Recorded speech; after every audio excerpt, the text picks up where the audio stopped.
Yeah.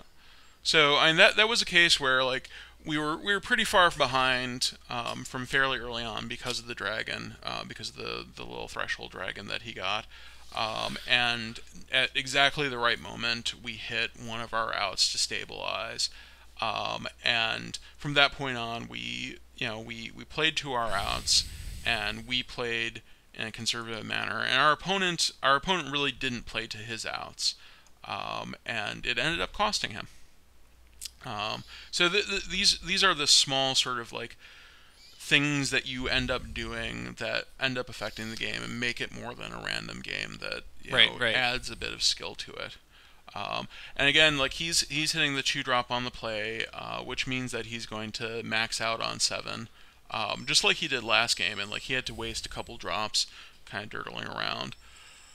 Um, That's bears. yeah, he got a bear.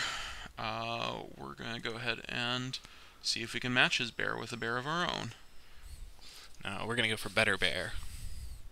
We're gonna. They should make a card called that. We get a guild mage, which actually is is just a bear for us. Yep. So some of the guild mages are really awesome. Azorius guild mage is actually a game winner because it has ability blue and 2. You can pay to counter an activated ability. So you just leave up mana and you counter your opponent's Momir activation every turn, and they never get another creature, and eventually you do. Um, some of the other ones have like really nice combat abilities. Is it guild mage? Just a bear. Just a bear, but that's all right. Yeah. Um, hmm. Radiant Kavu's a good man. So he's a 3/3, which is awesome. 3/3 for 3 is pretty good. But then he has this ability that lets you prevent damage from blue and black creatures, which most of the time isn't relevant, but every now and then there is a board state that really matters. Yep.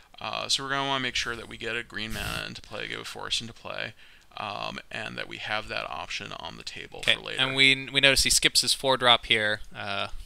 so he gets back on the 8s plan. Yeah, so and like he's intending to get to the 8s, and he has to skip a powerful drop, or a potentially powerful drop in order to get this bear. And so that's like it's a gamble. There are definitely some good 2-drops, and if you hit a mana producer on 2, it definitely accelerates you and is awesome. So I guess he's shooting for 9s now, since he skipped again.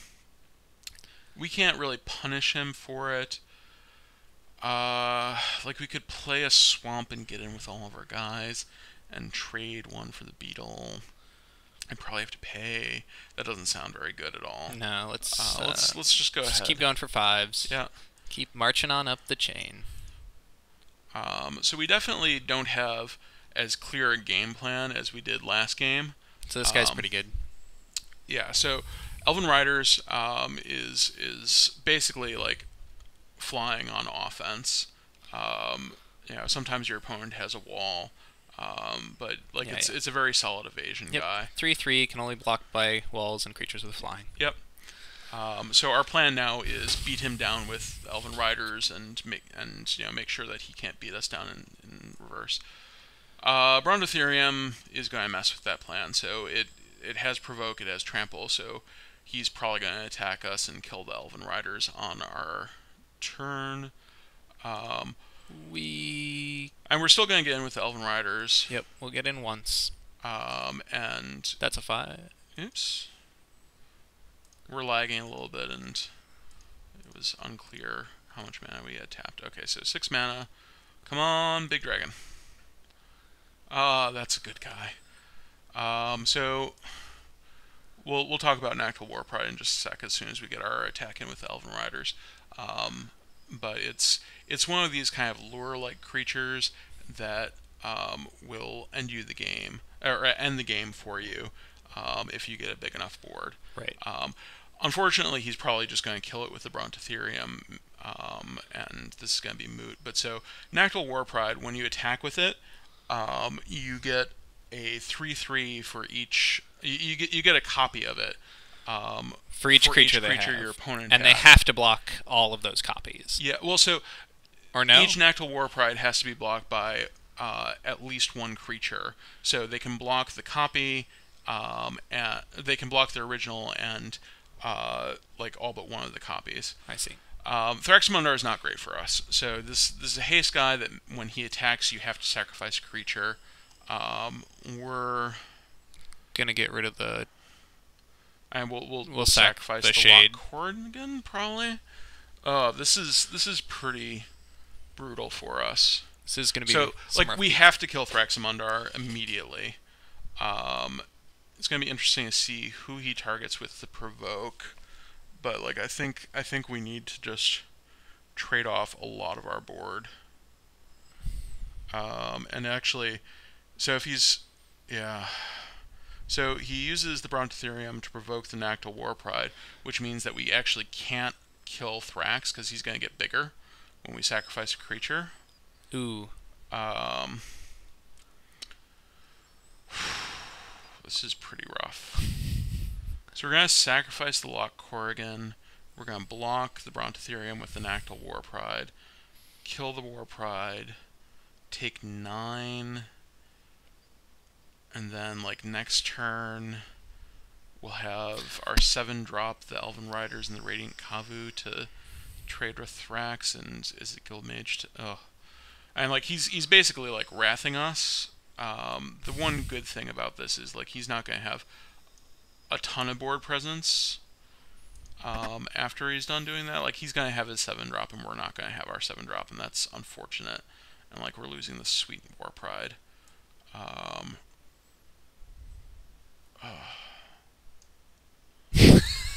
Yeah, sorry. It's just sad. Just bemoaning. Yeah. So let's go ahead and F6 through this. The other thing that we can try is we could leave up red, white, green for Radiant Kavu. And if we get a 2-power blocker with a 4-drop, we can block Thraxamundar. Yeah, we're still gonna have to sack a guy when he attacks, right? Like, We'll sack the Izzet Guildmage. So if we had a right. 2 So the power Thrax gets bigger. with right. So we would need to hit a 2-power guy who is not blue or black. Right. With a 4-drop to trade with Thrax. Well, not trade, but then he could just not attack and time walk us. I don't think that's very good. Yeah. I think let's hit our just get a 7. big guy and hope it's a good big guy. Yeah.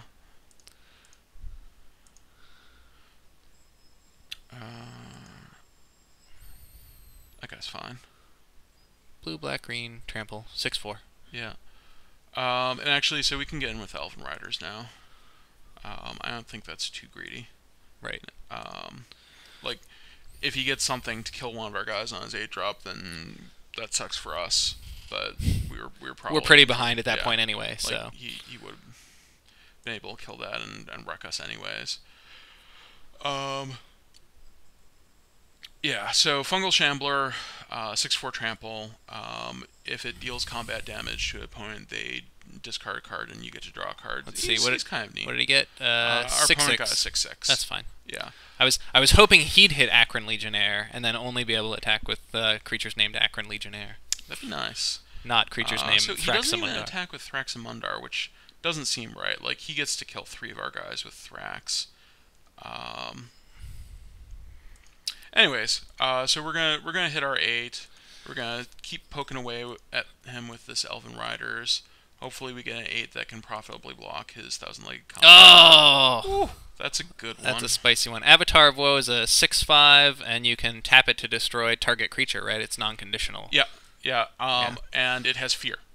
Little known fact. You fear. can attack with Avatar of Woe. Yeah. See, and I only ever play in EDH, and so there's never really any reason to Yeah. beat down. It's actually surprisingly relevant. Like, it's hidden away in this text between, like, the text that about it costing less and the tap text. It's got this little fear thing that isn't completely obvious. And every now and then you're just like, well, I would rather just do 6 damage to my opponent. Ooh. Oh. Ooh, rough. Oof. So, are we just dead? No, we're not just dead, but we're We're getting there. in trouble. We may have to sack the Elven Raiders to Thrax. No, that seems rough too. Um, I Uh, think our play, if he attacks with everything, well, maybe he won't attack with everything, and that'll be good. okay. All right. So let's think about our blocks before we sacrifice anything. So we can trade the Shambler for. So I think next turn we have to kill. I think during our turn we have to kill the Hellkite Overlord with Yes, Avatar of because Woe. otherwise he'll have regeneration mana up. Yeah.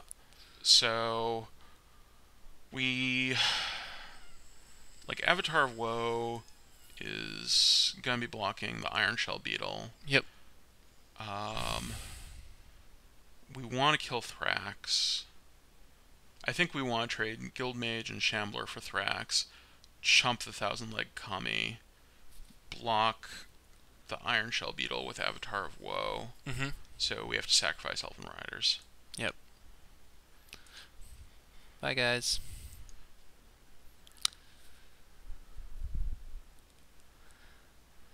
Okay. So this leaves us in a board state where, we just need something that can chump the Thousand-Legged Kami. Alright, so here's that plan. So we've got 8 power on him, we're chumping there, we're eating this, Yep. and we're going to take 9. Then on our turn, we're going to kill the Hellkite Overlord, and he's going to be left with Thousand-Legged Kami and standing troops. And so we just need to hit something that can block this. Yep. Well, at least Thrax is out of here. That guy is That serious guy is bad beating. news. Yeah. So we're definitely hitting our 8. Our opponent is probably hitting a 9. I'm not sure if there are any haste guys there.